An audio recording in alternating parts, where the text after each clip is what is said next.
नष्ट किया, भीमसेन के अहंकार को नष्ट किया। उसी कड़ी में आगे बढ़ते हैं,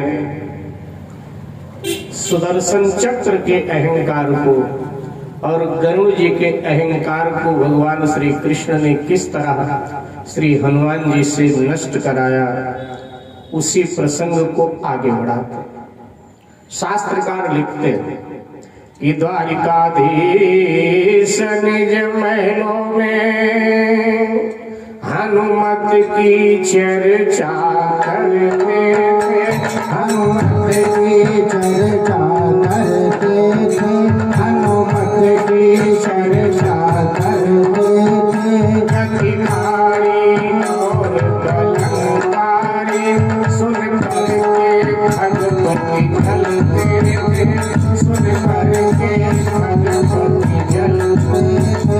जब शहर नहीं हो पाया तो बोले सुनिए यदुराई, बोले सुनिए यदुराई, कपिवर से गति मेरी ज्यादा श्री गरुड़ राज ने बतलाई, श्री गरुड़ राज ने बतलाई, श्री गरुड़ राज ने बतलाई, श्री गरुड़ राज ने बतलाई, श्री गरुड़ राज ने बतलाई, श्री गरुड़ राज ने बतलाई, गरुड़ राज ने बतलाई।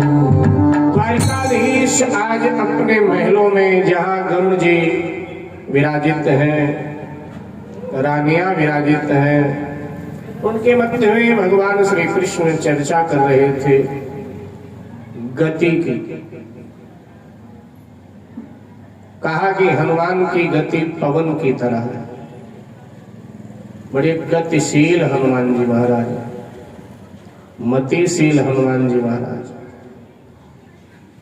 गरुड़ जी जब जब ये चर्चा उठती थी तो ये सुनकर थोड़ा चिढ़ते थे कि हमारी इतनी गति है और हमारी चर्चा भगवान करते थे।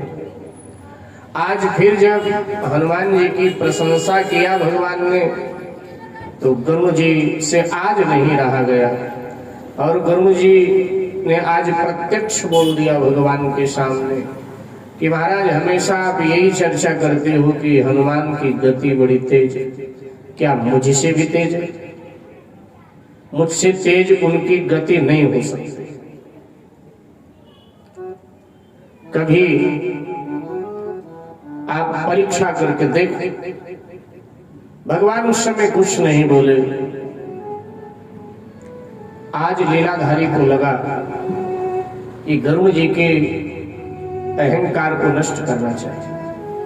आज गरुड़ जी को भगवान श्री कृष्ण ने अपने पास बुलाया और कहा, गरुड़ जी, कुरुक्षेत्र में कौरवों और पांडवों का घोर संग्राम होना है, पूरे विश्व के राजा इसमें भाग लेंगे, महाभारत होगा।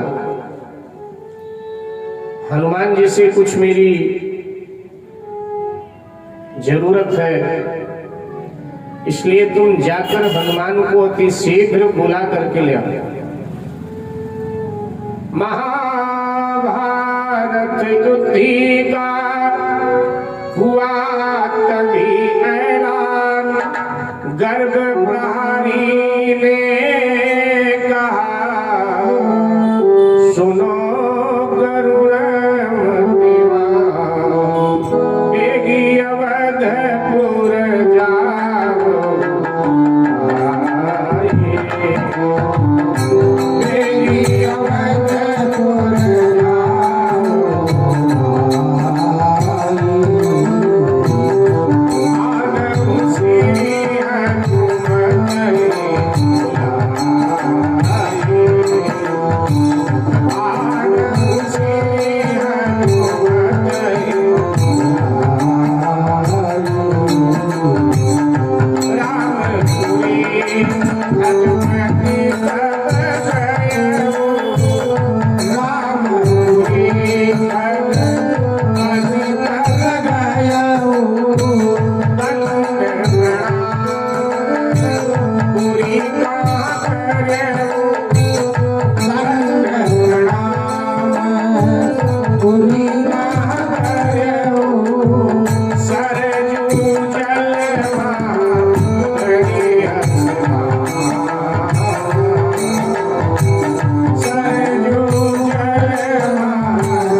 बुला करके ला।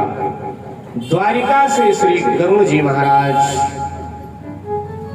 अवध की ओर उड़ान भरते श्री अयोध्या पधार जाते। एक बार जय जयकार कीजिएगा, बोलिए श्री अयोध्या धाम की जय सरजू मैया की जय चारों भैया की जय तीनों मैया की जय महाराज दशरथ जी की जय गोस्वामी तुलसीदास की जय।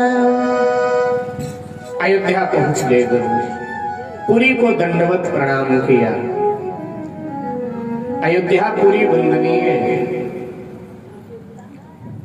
गंगा बड़ी गोदावरी तीर्थ बड़ो प्रयाग, लेकिन सबसे बड़ी अयोध्या नगरी जहां राम लीन अवतार।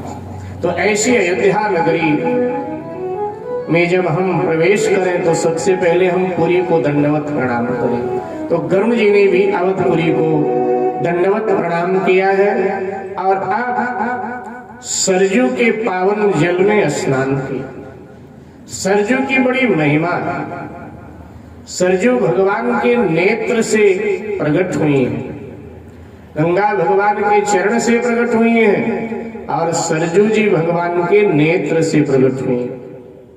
सरजू जी गंगा मैया की बड़ी बहन है, बहुत महिमा है सरजू। कोटि कल्प काशी बसे मथुरा बसे हजार, और एक निमिष सरजू बसे तुले न तुलसीदास। एक निमिष सरजू बसे तो तुले न तुलसीदास। करोड़ों कल्पों तक काशी में गंगा के तट पर हम वास करें, हजारों कल्पों तक मथुरा में यमुना जी के तट पर हम वास करें, और एक निमिष सरजू जी के तट का दर्शन करें तो जितना पुण्य करोड़ों कल्प काशी में गंगा के तट पर वास करने से मिलता है, जितना पुण्य हजारों कल्प तक मथुरा में यमुना तट पर निवास करने से मिलता है, उतना पुण्य एक क्षण एक निमिष सरजू जी के तट का दर्शन करने से, सरजू मैया का दर्शन करने से सहज ही प्राप्त होता है। एक बार पुनः जय जयकार करें सरजू मैया की जय। तो ऐसे पावन सरजू जल में स्नान किया और अब श्री हनुमान जी की खोज में आगे बढ़े। जहां हनुमान जी बैठकर भगवान श्री रामचंद्र का ध्यान कर रहे थे, वहां गरुड़ जी पधारे। जब हनुमान जी का पूजा अर्चन पूर्ण हो गया, हनुमान जी ने आंख खोला तो देखा सामने गरुड़ जी महाराज विराजित हैं। सो हनुमान जी महाराज ने गरुड़ जी को प्रणाम किया और प्रणाम करके पूछा कि कहो कैसे आना